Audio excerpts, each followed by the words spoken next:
গামোচা এখনো আছে কিন্তু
আজি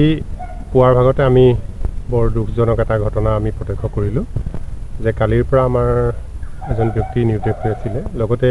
পুৱাৰ ভাগত মানুহ ৰাস্তালৈ ওলাওঁতে দেখিলে এঘৰ মানুহৰ পদূলিৰ মানে মুখতে খালত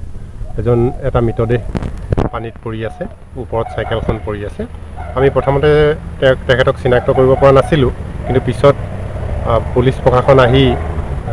ওপৰলৈ তুলি মৃতদেহটো চিনাক্ত কৰা হ'ল আমাৰ স্থানীয় বিপিন গগৈ আমাৰ গাঁৱত পিকমা বুলি মাতে তেখেতৰ মৃতদেহ তেখেত কালি গধূলিৰ পৰা নিৰ্দেশ হৈ আছিল এতিয়া পৰিয়ালৰ লোকে চিনাক্ত কৰিছে এইটো এটা বৰ ডাঙৰ দুখজনক বিষয় বিশেষকৈ আমি গোটেই ৰাইজে অনুমান কৰিছোঁ যে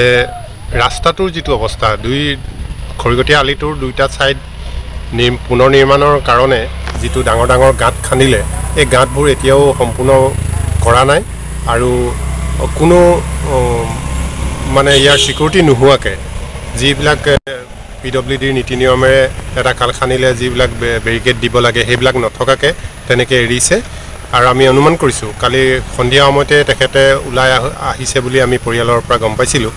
আৰু সেই সময়তে এই দুৰ্ঘটনাটো হৈছে আমি চৰকাৰক অনুৰোধ জনাম লগতে আমি দাবীও জনাম যে অতি শীঘ্ৰে এই পথ নিৰ্মাণ কৰি ৰাইজৰ সুচল কৰি দিয়ে যেন যাতে ভৱিষ্যতে আৰু এনেকুৱা দুৰ্ঘটনা কোনো দিন নহয় আপুনিও ভুগিছে নেকি গেছৰ সমস্যাত গেছ আৰু লিভাৰ ৰিলেটেড সকলো সমস্যাৰ একমাত্ৰ সমাধান গেষ্ট্ৰচিটি বডজম এচিডিটি ফেটি লিভাৰ পাইলছকে আদি কৰি ভিন্ন গেছৰ সমস্যাৰ সমাধানৰ বাবে কেৱল আপোনাৰ কাষত গেষ্ট্ৰচিটি